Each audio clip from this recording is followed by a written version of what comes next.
Hello বন্ধুরা, কেমন আছে? আশা করি সবাই খুব ভালো আছে। আমিও খুব ভালো আছি। অনু লাইফস্টাইলে তোমাদের সবাইকে একটা নতুন ভিডিওর সঙ্গে ওয়েলকাম। তো দেখো, আজকে আমি বাড়ি চলে যাব। আর আজকে ওয়েদারটা কত সুন্দর লাগছে।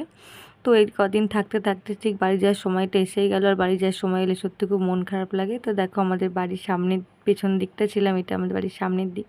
তো দেখো, এদিকে রিমি দেখি ঘরে এসে মালা গাচ্ছে। একটু আগে আমরাও গাচ্ছিলাম মালা, কিন্তু এখন আর গাচ্ছি না, তো রান্নাবান্না আছে। তো মা দেখো এদিকে পটল চিংড়ি করছে, আর আমি এদিকে মাছ মাংসগুলো ধুয়ে কেবল এনে রেখেছি। তো আজকে রান্না হবে মাংস আর পটল চিংড়ি। তো ওইদিকে এত মেঘ করেছে না, মনে হচ্ছে বৃষ্টি আসবে, বুঝলে তো। তো মা বললো আমি একা পারবো না, যেহেতু তাড়াতাড়ি চলে যাবে আর বৃষ্টিও চলে আসবে, ওর জন্য ওটা হাতে হাতে কেটে দে। তো আমি দেখো এদিকে পেঁয়াজ রসুন আদা সব কিছু কেটে দিচ্ছি হাতে হাতে, যেন তাড়াতাড়ি কেটে কুটে দিলে রান্নাটাও তাড়াতাড়ি হয়ে যায় বেশ। তো এদিকে কাটাকুটি করে আমি কিন্তু বেটে নেব, কিন্তু এই মশলাটাই আমি বাটতে গিয়ে আমার পুরো নাজেহাল অবস্থা। কেননা আমি বাড়িতে ধরো মিক্সিতে ঘোরাই মশলা, আর এখানে বাটা তো আমার হয় না, এর জন্য অনেক দিন বাটা হয় না বলে আমি ঠিকঠাক বাটতেও পারছিলাম না। দেখো পেঁয়াজ কাটতে গিয়ে আমার এত চোখে জল আসছিল মরছে, এই জন্য প্রথমে আমি পেঁয়াজ কাটছিলাম।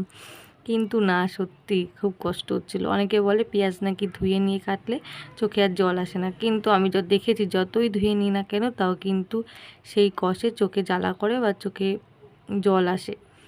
তো দেখো এদিকে আমার এদিকে কাটাকুটি করে নিয়ে আমি কিন্তু বাবুকে খাইয়ে স্নান করিয়ে তারপরে নিজে স্নান করে চলে আসবো। আর এদিকে তাড়াতাড়ি বৃষ্টি আসছে, এত বৃষ্টি দেখো, বাইরে প্রচণ্ড বৃষ্টি, পুরো জল জমে গেছে আমাদের উঠোনটাতে। আর এদিকে দেখো মালাগুলো রাখা বৃষ্টিতে ভিজছে, এদের বাবুকে স্নান করে দিয়েছে।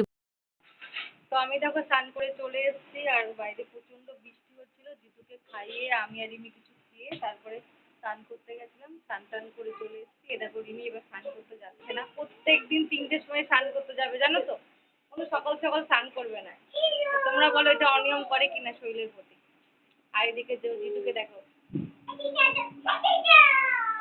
ও নিজের মনে আনন্দ।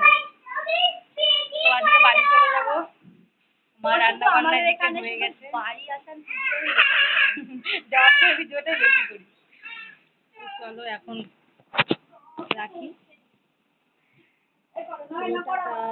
কথা না বাড়ি। এদিকে আমরা খাওয়া দাওয়াতে বসে গেছি, কেন তাড়াতাড়ি বেরোতে হবে। কিন্তু খাওয়া দাওয়ার পর আমরা একটু ঘুমিয়ে পড়েছিলাম, বুঝলে তো। তারপরে আমি কিন্তু, মা বললো লুচি তাহলে খেয়ে যা সন্ধেবেলাটায়।